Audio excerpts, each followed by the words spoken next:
Steven. Kevin. David. With our powers combined, we are the Brothers Board. By the power of podcasting, We have the power.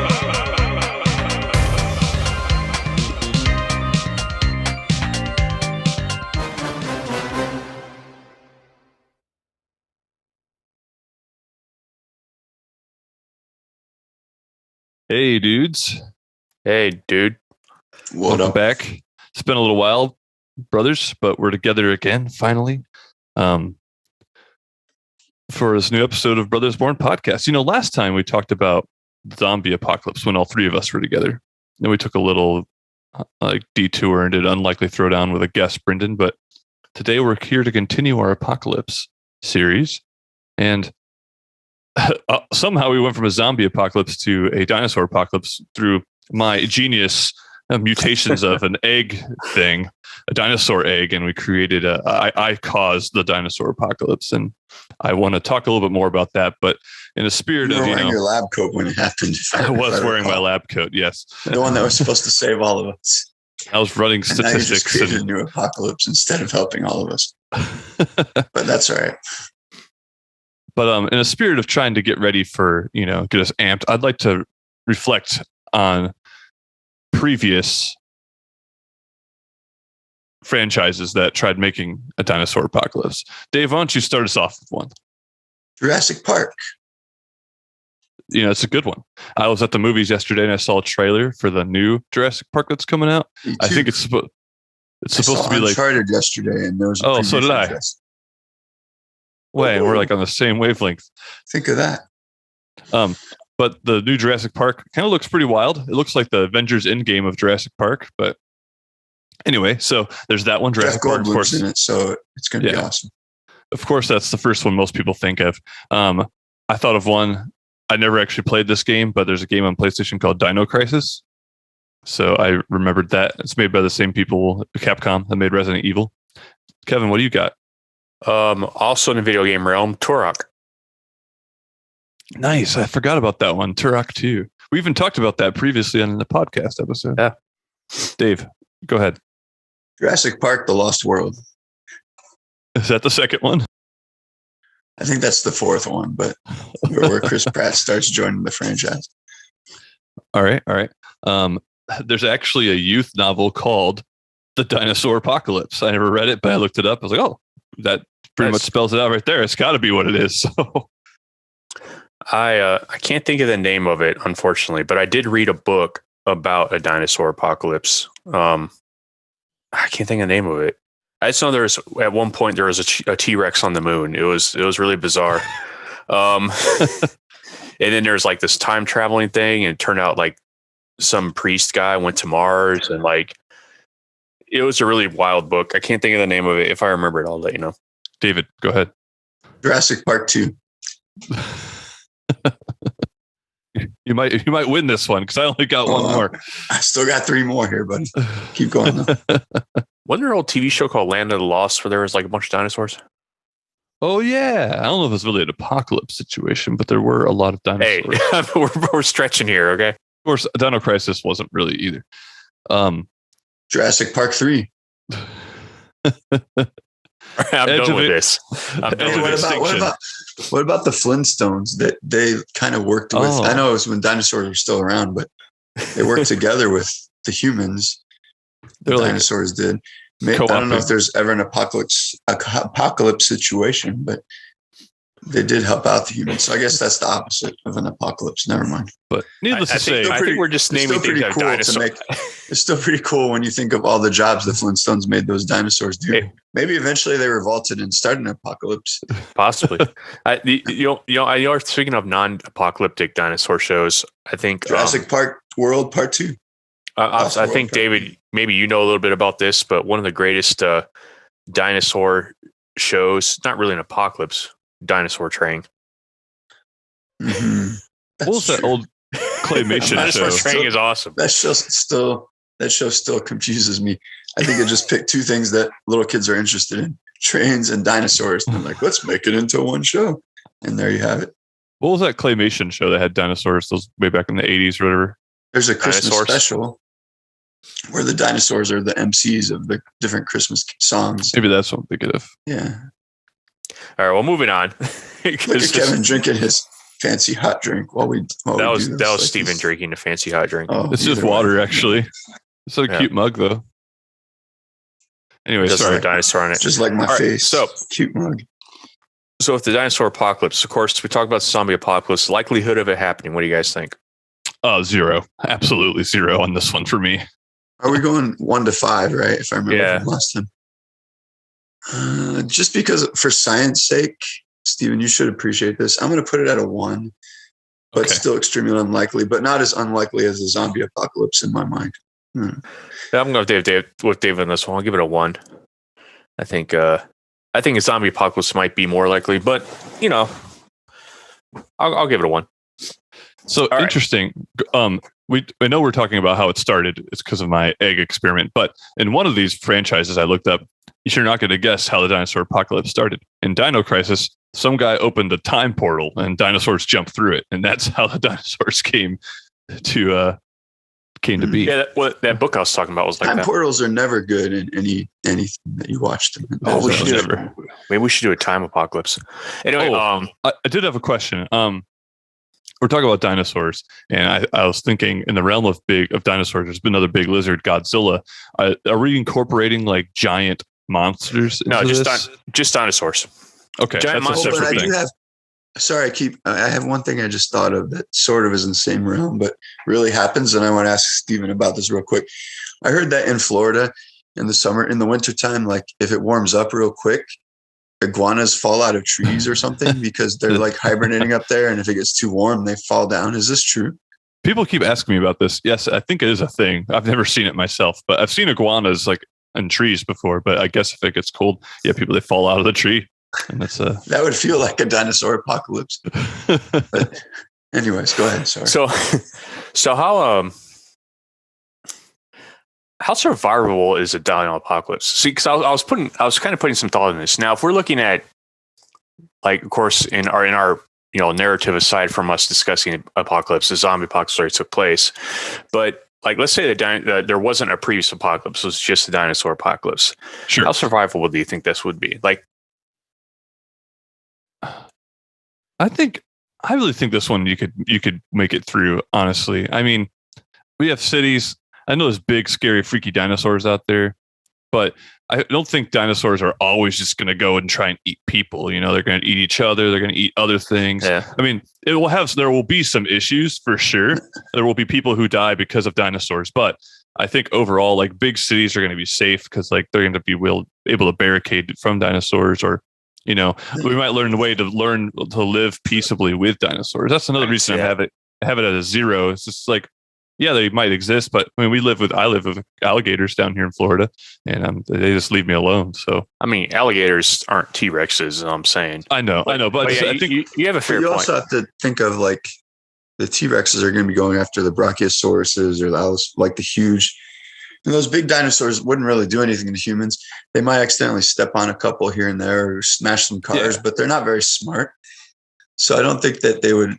Those ones, all the plant eaters and stuff. I mean, you might get impaled by a Tyrannosaurus or something, or hit by a spike off of what are those, Allosauruses or Ankylosauruses or whatever, that have those spike tails. But I think the plant eaters wouldn't really be a huge problem. And then most of the carnivores would probably be just going after the plant eating dinosaurs. So I think it would be more like just unintentional destruction of human property when they're trying to live their lives. I can see that.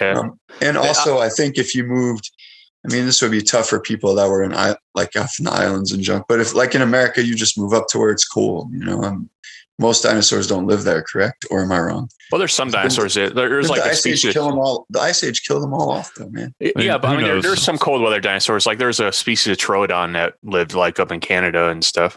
Well, excuse me, Mr. Dinosaur Scientist. I don't even know what Troodon is. Troodon is the best dinosaur ever. Put on your lab coat, Stephen, and give him a lesson. Dude, Mr. Conductor from Dinosaur Training is a Troodon.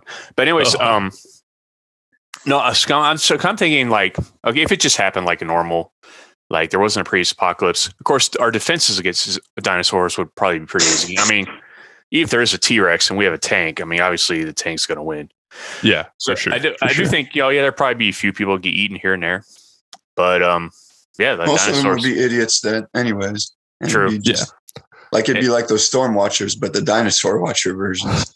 Dinosaur watchers. It's interesting down here. Alligators, you're not supposed to feed them at all because what happens next? They're gonna I'm sure. I know they do. It's because they get used to humans and they associate food with humans. And I feel like this would be the same thing with dinosaurs. I have some friends who feed pizza to alligators. I'm like, what are you doing? Why on earth would you ever do that? But whatever. I don't know. If we're talking like a massive amount of like just being overrun by massive amounts of dinosaurs, I mean, it'd be rough. But then again, like there's pretty much limited resources for the dinosaurs to eat at this point. Except for humans. So, but like with raptors, they hunt in packs. Those would be a little rough. And I think the pterodactyls might also be a little bit rough to avoid sometimes. But I don't know. I think overall we'd be able to find ways to protect ourselves. Yeah. All right. Now, if we're following our narrative that the zombie apocalypse took place first, that does put a little bit of kink at things because there's less people. Sure. And we don't have like the ability to really make our defenses and stuff. So I think if a dinosaur apocalypse took place after pretty much any other apocalypse, then our chances of surviving would decrease slightly. For sure. Because, and we don't have the... But that's true with all apocalypse. Is that how what's the plural? Apocalypses. I don't know. That's true with all of them, though, I would say. Yeah, no matter what, if you already had one previous apocalypse and you bounce back when there's another one immediately afterwards, you're going to struggle town no matter what. But, with the dinosaur one, hot off the zombie one, it would be a more primitive world. There'd be less technology. We would be working on trying to get the internet back up and electricity. But we can't because the dinosaurs won't let us. What about intelligent dinosaurs? What if they're like super intelligent suddenly?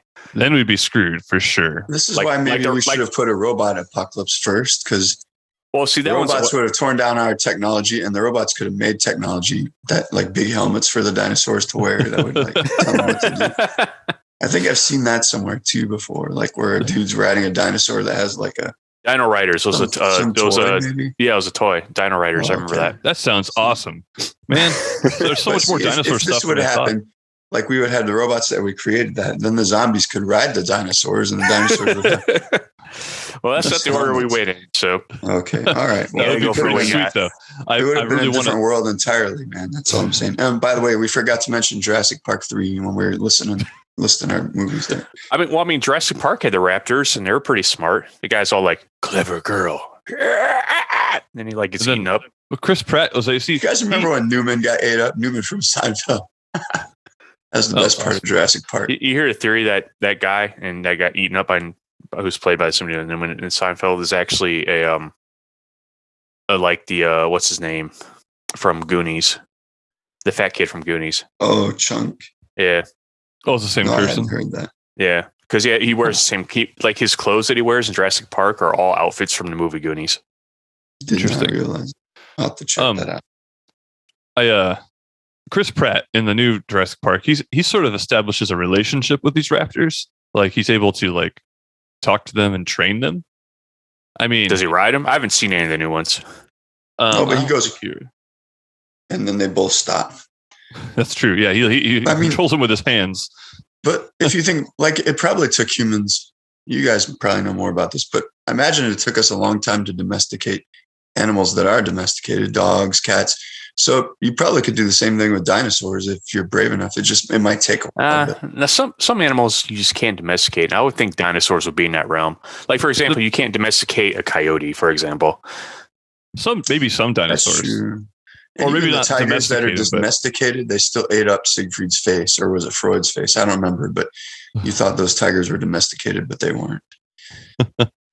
So, I mean, all right. So if we're going off the same sort of pattern as last time, who are you in the dinosaur apocalypse? Like, what am I in a dinosaur apocalypse? What is your role? I feel like my role is pretty much the same as it was. If I'm in a group, I'm definitely part of their medical medical staff. Though I don't know, how do you take care of a dinosaur bite? I don't know. Anyway, especially if it's a zombie dinosaur. Oh, Are any of those around during this time? Now, my skills with the rifle, I will admit. Okay. I will admit, like having a rifle probably wouldn't be all that useful against a T-Rex. Because not even it's a those T-Rex or those armored dinosaurs. It probably wouldn't work very well. Yeah, it really. There's very few dinosaurs that having like a personal firearm would just really. Those little tiny ones that are like the rodent type. And like really, we don't really worry about those so much. Those things are just cute to watch. Unless they're in a pack, like there's a bunch of them, then you're in trouble. But Dave, who would you be in this situation?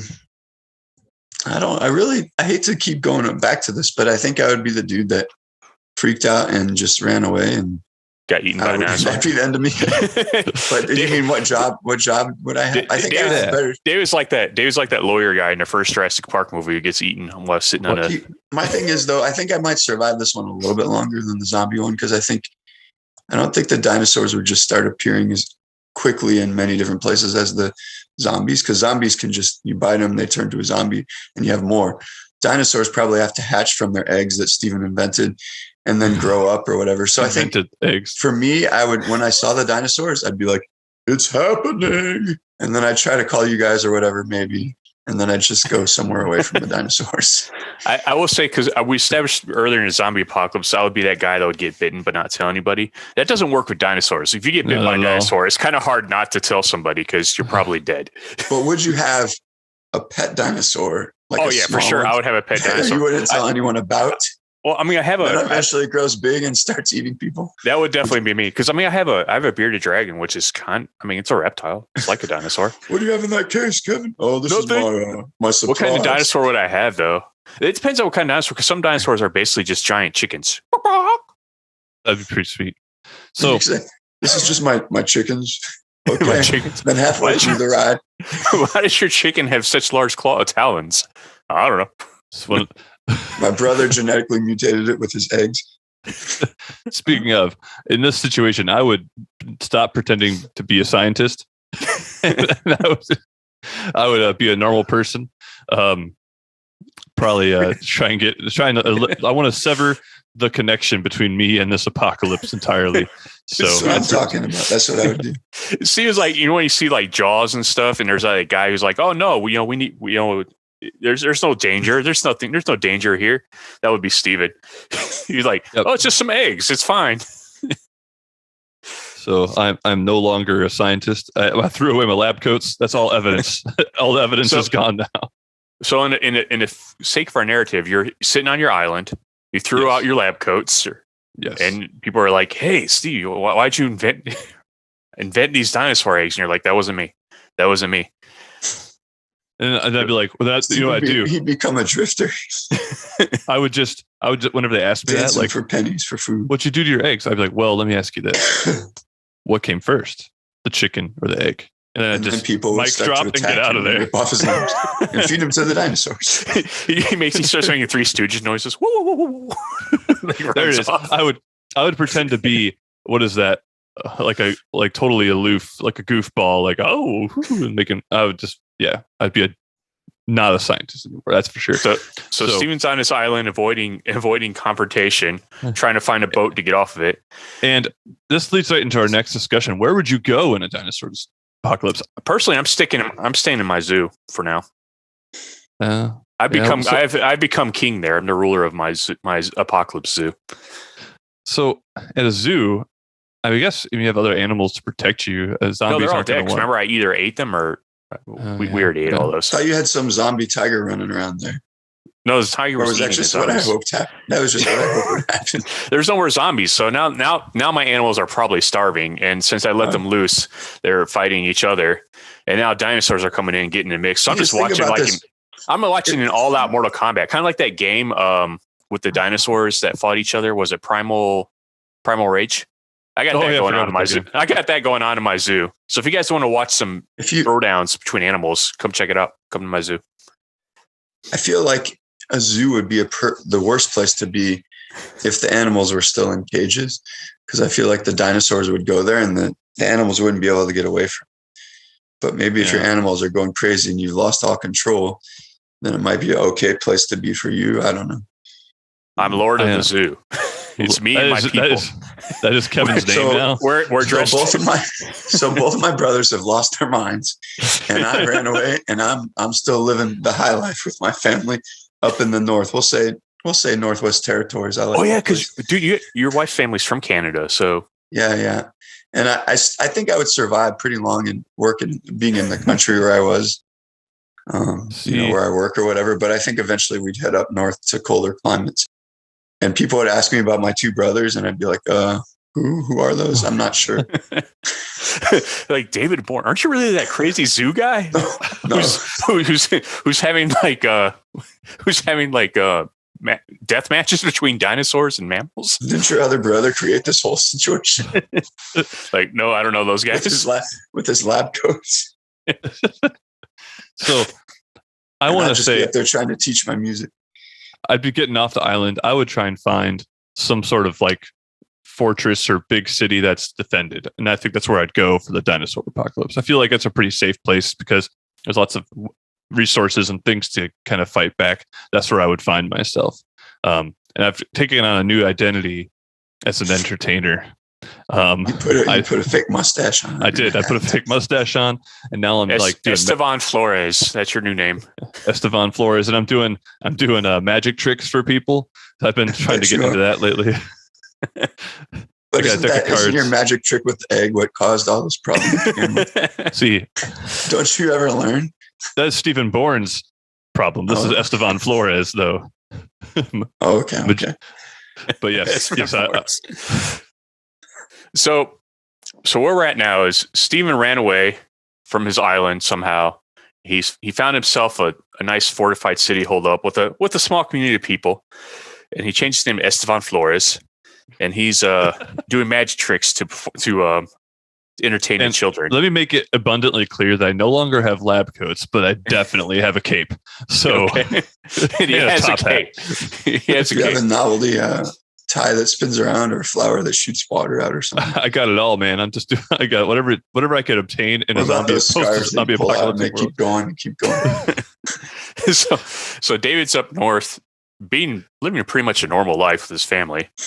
He's doing pretty good. I'm out here in Texas, Lord of the Zoo, causing animals to fight each other. Probably wearing some like primal loincloth thing with my followers. Yes. You have followers? Yes, wow. I have followers. Kevin started a cult. And this is what apocalypses do to people, though. They make people do weird things. So I feel like what's our next apocalypse? I feel like Steven should call us the next one too. What? Okay. Actually, this is an interesting point because we have a guest that will be joining us for the superhero apocalypse. So this was a suggestion from one of our listeners where everybody on the planet suddenly has superpowers. Is that what's going on? Yes. And everybody, we did talk about like everybody. Everybody gets superpowers at once. There's a lot of ramifications. How does this happen? Is it something to do with the Northern Lights where I'm up in the north? Well, Steven's studying magic to become a magician, and he comes across an ancient book full of text, like some sort of ancient text, and is able to translate it. And he accidentally does a spell, which causes everybody on the planet. Hold up. Unique abilities. Pause. I said I'm doing magic tricks, bro. I'm not like a wizard or anything like that. I'm not the sorcerer supreme. You're looking to upgrade your repertoire, magic tricks. Because all the kids in your city were getting bored with the ones that you're doing. So you find a book. Yeah, that would only take a couple minutes. So yeah, that's true. and you're like, man, I need to find some new tricks. Man, it's that Esteban guy again. You're like, let's go away from here. I gotta go eat my dinner. Esteban Flores finds a book of magic and he's like, sweet. That's probably going to teach me some tricks. He starts reading out loud. He does a spell, and suddenly everybody in the world has one superpower. So my thing is, can his spell somehow affect the Northern Lights where I'm up north? And then the Northern Lights cause people all over the earth to get spells or something? Yes, I like that. Because although I'm an estranged brother, just like you, Kevin, I'm just unlike you cutting yourself off from other people other than your cult. I'm still a pen pal with Dave. We're sending postcards to each other. And okay. But how does he know who you are? You're now Esteban Flores. Dude, he's my brother. I can find him. And he probably gives me clues. Like in that movie Uncharted, there's a bunch of clues between brothers. Oh, that's totally what it is. So I found. Okay, here we go. I found a sacred or ancient book, and I found out about this like weird special thing that can happen in Northern Lights. David, you're gonna have to fill in the gaps here. And I write David some weird codes to like find Da this. Vinci codes. Yeah, you have to see Uncharted, and then it'll make more sense. But the first few of them I ignore because I know this is going to cause problems. But he's just very persistent, and he keeps writing me, and he keeps asking me, dude, I think I know how to control the Northern Lights. And I keep saying, no, it's not a good idea. Just do your magic. Seems like, well, but maybe we can get rid of all these dinosaurs running around. Oh yeah. But there's no dinosaurs up here. Just snow, polar bears. I'm chilling with my family. And then The Northern Lights are mysterious, dude. Esteban's like, hey, have you heard from Kevin? And David's like, no. But then that would mean eventually I get worn down, and one of the apocalypses becomes my fault. And I don't know if I want to be, because I feel like I'm the smartest one of us when it comes to this kind of stuff. But I'm sure that we could figure out. Yeah, let's do this Northern Lights thing, I think. So you've now discovered a way to manipulate the Northern Lights. Well, at least you think you did. That's his superpower. Actually, that's his superpower. He can manipulate the Northern Lights. No, Steven, there should be some. Here's what should happen. You send me these weird things, and I don't know what you're talking about, and eventually I cause the spell to happen without realizing what it is. Yes. And then you write me later, you're like, so I see you figured out my spell or something like that. I don't know. So perfect. Like in a roundabout way, I caused all this to happen, but I didn't mean to. Would that work? Yeah. Or, I don't know. I didn't mean to make the dinosaur apocalypse happen. I was just trying to help everyone bounce back from the zombies. And likewise, you're trying to do this. You're like, I'm sending you these things and you're like, okay. I have no idea what you're talking about. And then I just read them out loud on accident or something. And voila, there we have it. I don't know. So Esteban Flores is trying to learn magic tricks and then discovers a spell to create superpowers using the Northern Lights that he sends to David, who says the spell and creates the superpowers. Yes. David's living a normal life. I'm still in my zoo, running my cult. And that's where we're at right now. Let's say the world as a whole, the dinosaur apocalypse wasn't that bad, right? So we're bouncing back. How close do we are to being normal again, as far as like the world we live in? Well, see, I'm starting to accept letters from you, so I'm starting to kind of get over it a little bit. I still haven't really figured out Kevin. I don't know how to approach that situation yet. But U.S. Postal Service is back in action, though. I don't think either one of you know what's going on with me right now. I'm just in my zoo. Yeah, because when we write you still seem somewhat normal. Like you'll say something to us that's sort of normal. It's not really normal, but for you it is, so we're used to it. Beautiful. So, Kevin, your cult, although maybe your zoo, we're still more have it. We call ourselves a tribe, by the way. That's what you call it. That's what you call your Lord of the Zoo. Lord of the Zoo. We are a tribe. Tribe. Oh my goodness. All right. So I think we got some good stuff here. Is anything? All right. Before we move on and close up, is there any other points about the dinosaur apocalypse that we need to hit? Dinosaur apocalypse is kind of a hard one because there's not really much we can do with that. I do think fighting a dinosaur would be a difficult task. Yes. Doing what? Sorry. Fighting a dinosaur. So in terms of fighting dinosaurs, I think fighting dinosaurs would be harder than fighting zombies. See, my thing is, unless these dinosaurs have like superhuman like intelligence or powers, for me, I think this apocalypse would just turn into, nature. Like, oh, well, we got dinosaurs. They're just doing their thing. We're doing ours. I don't know. Like you have to be more aware of them, like you are if you go to the Amazon rainforest and there's pythons and, monkeys that throw crap at you and stuff. But they're there, so you just know what to do around them. The same thing with the dinosaurs, because really, how many dinosaurs would there be? I don't know. I think eventually my thing is their habitat. Like if they need, I don't know, I guess they could make anything their habitat, but they don't have a huge habitat anymore on Earth because humans have pretty much taken over everything. So I think it would just become part of nature eventually. Like, we have dinosaurs now. I mean, yeah, for sure. Dinosaurs taking over would be a problem because let's say there's a lot of dinosaurs and they have been eating people and stuff. But yeah, I'd agree with David that I think that's something that we would be able to just sort of live with. You have to take more precautions. We just accept it. Okay, dinosaurs are a thing now. We just have a lot more precautions. But walls around cities or whatever. Yeah, that kind of thing. But when it comes to actually fighting a dinosaur, mano a mano, like a zombie, pretty easy. Just walk away. It's hard to run away from a dinosaur, I think. But you'd have those crazy hunting dudes that wear those weird safari hats and beards and have a pipe, and they'd try to be shooting these dinosaurs with their old school muskets, like poachers and stuff. And then if they killed one, they'd have their foot on top of it, holding their gun up, being like sending it to people. Oh yeah, for sure. So there'd be people like that, and a lot of them would probably get killed. But I think eventually that would be a problem, like it is with the wildlife in Africa right now. Like people would start to be like, dude, the dinosaurs are almost extinct and these poachers keep killing them all. Like, what do you guys think about that? I don't know. I think at this point, there's enough dinosaurs that we're not worried about them being extinct yet. Okay. All right. Yeah. We just coexist with them.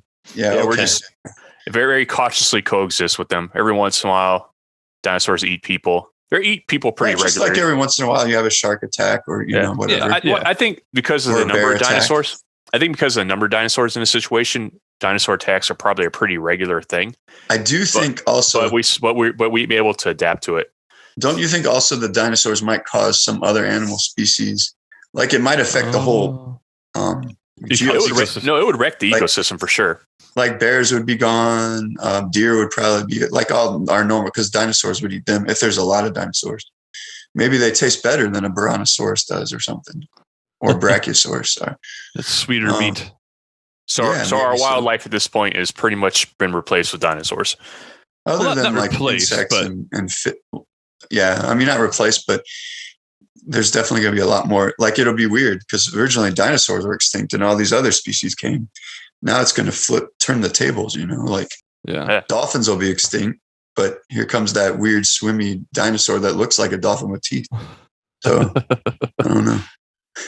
And at this point, do we still have a couple of zombies running around? I figure we probably still have a few.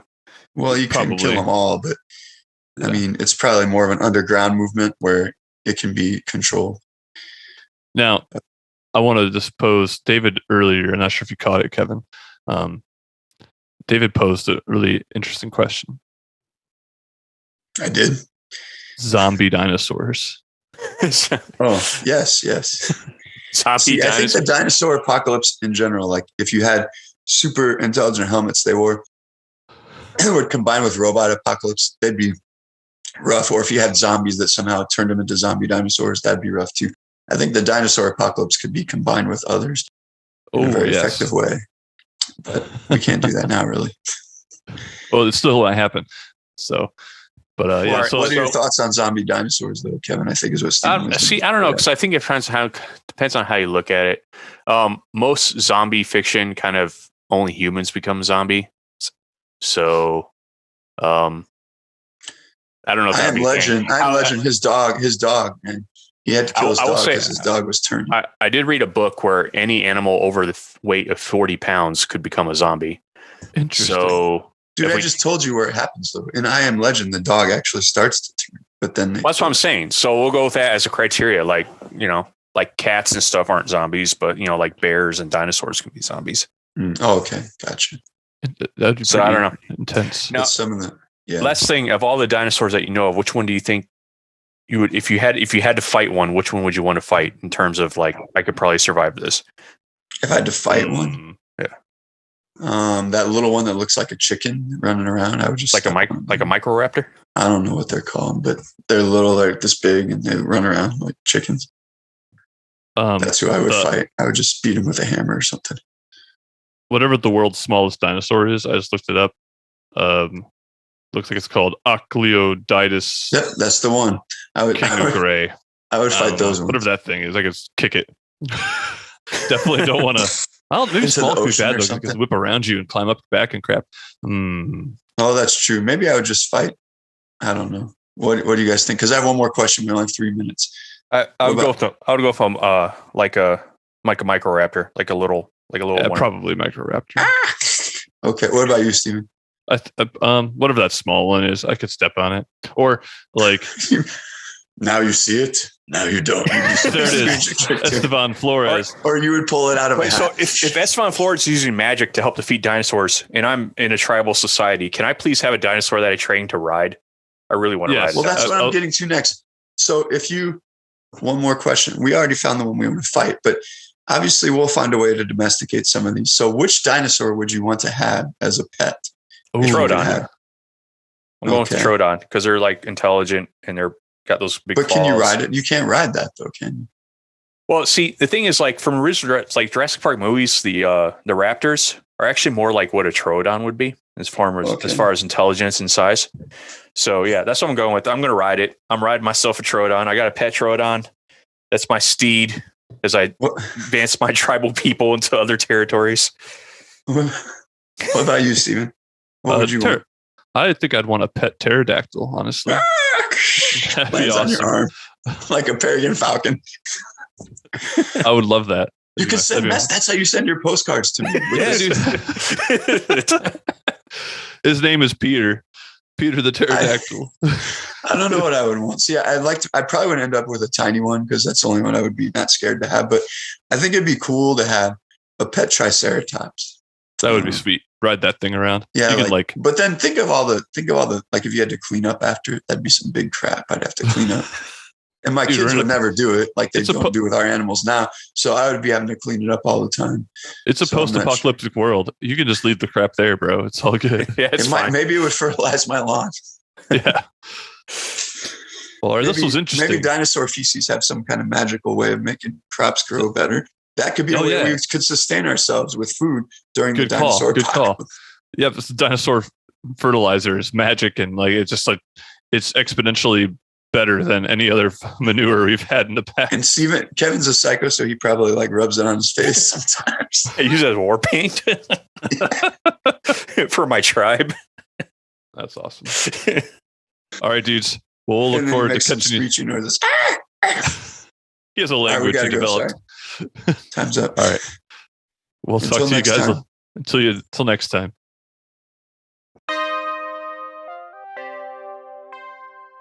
Hey everyone, thanks for listening to our Dinosaur Apocalypse episode. I hope you enjoyed it. A little bit different than the zombie apocalypse, but still fun. Special thank you to Nate DeWale for his picture of the little toy dinosaurs we used for the episode art. Thank you to him. You can check out more of his work at unsplash.com or the Unsplash app. We're hoping to get a little more on social media and make ourselves more accessible to you. But in the meantime, send us an email at brothersbornpodcast@gmail.com or check out our Facebook page, Brothers Born Podcast. All right, everybody, take care, and we'll catch you next time.